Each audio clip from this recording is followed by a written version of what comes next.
Person Rehan Tarak साहब को यहाँ पर पेश किया गया था 6 दिन के रिमांड के बाद। पहले रिमांड में हमने रज़ा कराना तौर के ऊपर अदालत से कहा था कि NCCIA को तफ्तीश करने दें, क्योंकि हमारे मुताबिक NCCIA ने अल्फाज की ना समझ बूझ की वजह से, गलत तशरीह की वजह से ये मुकदमा एंकर पर्सन रेहान तारक साहब के ऊपर दर्ज किया है। हमने तफ्तीश के अंदर पूरा कोऑपरेट किया।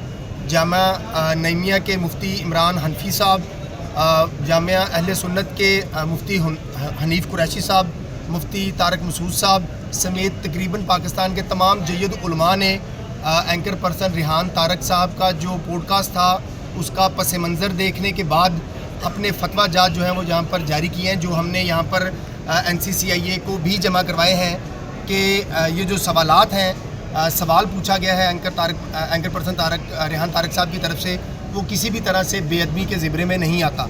तो ये सारी मटेरियल जो है वो हम ऑन रिकॉर्ड लेकर आए। पुलिस ने तफ्तीश अपनी मुकम्मल करने के बाद आज उनको जुडिशल रिमांड के लिए जो है वो यहाँ पर पेश किया था, और अब उनको जुडिशल रिमांड के ऊपर भिजवा दिया गया है। अब आगे रेहान तारक साहब की तरफ से ज़मानत की दरख्वास्त जो है वो दायर की जाएगी।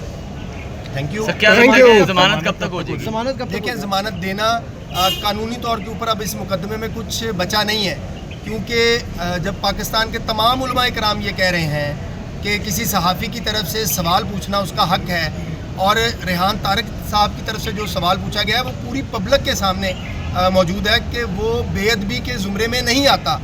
इसके बावजूद NCCIA को तो असूली तौर के ऊपर चाहिए था कि ये मुकदमा खारिज करके लेकर आते, लेकिन चूँकि बहुत सारा मवाद जो है वो अब पुलिस फाइल के ऊपर मौजूद है, तो हमें उम्मीद है कि हमारी पहली अदालत से ही ज़मानत की दरख्वास्त जो है वो मंजूर हो जाएगी। ये इसके ऊपर 2 दिन भी लग सकते हैं, 1 हफ़्ता भी लग सकता है, इससे ज़्यादा वक्त भी लग सकता है।